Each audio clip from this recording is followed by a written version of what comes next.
Everyone, hi friends, வாங்க சமையலை தெரிஞ்சுக்கலாம்.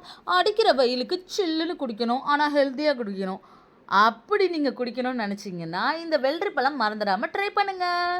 இதில் நிறைய சத்துக்கள் இருக்குது friends. Vitamin A, C, K அப்படின்ட்டு நிறையா இருக்குது. எடை குறைக்கலாம், தொப்பையை குறைக்கலாம், மலச்சிக்கல் கூட தவிர்க்கலாம் ஃப்ரெண்ட்ஸ். கான்ஸ்டிபேஷனை கூட தவிர்க்கலாம். இதை ரெண்டாக கட் பண்ணி இதோட விதையை நீங்கள் தூக்கி போட்டுறாதீங்க. நல்ல விதையை கழுவி வெயிலில் காய வச்சு எடுத்திங்கன்னா அதை டெசர்ட்டுக்கு யூஸ் பண்ணுற நட்ஸாக கூட யூஸ் பண்ணிக்கலாம். இந்த மாதிரி ரெண்டுத்தையும் நான் விதையெல்லாம் நீக்கிட்டு அதில் உள்ள பல்ப்பை மட்டும் தனியாக எடுத்து வச்சுக்கோங்க. இந்த மாதிரி நல்ல பழுத்திருந்த பழமாக இருந்தால் இந்த மாதிரி ஸ்பூன் வச்சு எடுக்கிறதுக்கு ஈஸியாக வந்துடும்.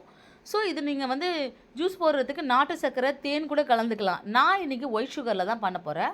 ஸோ மார்னிங் என் பையனுக்கு ஜூஸ் கொடுக்கணும் அப்படின்றதுனால தான் இது எடுத்திருக்கேன். குழந்தைங்களுக்கு ஜூஸாக போட்டு கொடுங்க. ஆனால் நான் எப்போயுமே இது மேலே இப்படி பல்ப்பை தனியாக எடுத்துகிட்டு சுகர் தூவி சாப்பிட்றது தான் என்னோடய வழக்கம். அதான் எனக்கு ரொம்ப பிடிக்கும்.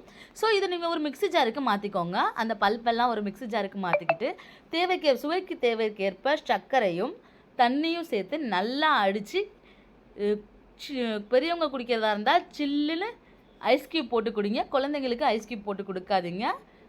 ஸோ இதுவே சில்லுன்னு தான் இருக்கும். குடிக்கும்போது அப்படியே சில்லுன்னு இறங்கும் ஃப்ரெண்ட்ஸ். சளி இருக்கும்போது குடிக்காதீங்க. அப்புறம் இது ரொம்ப குளிர்ச்சியானதுன்றதுனால சளி இருக்கும்போது இதை குடிக்காதீங்க.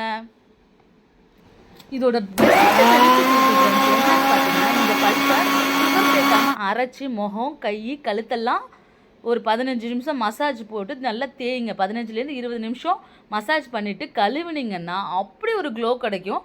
இதை நீங்கள் வாரத்தில் டெய்லி கூட எடுத்துக்கலாம். இந்த சம்மர் டயத்தில் உங்களுக்கு கிடச்சிச்சின்னா எடுங்க. மேலும் சூப்பரான சம்மர் ட்ரிங்க்ஸோடு சந்திக்கிறேன்.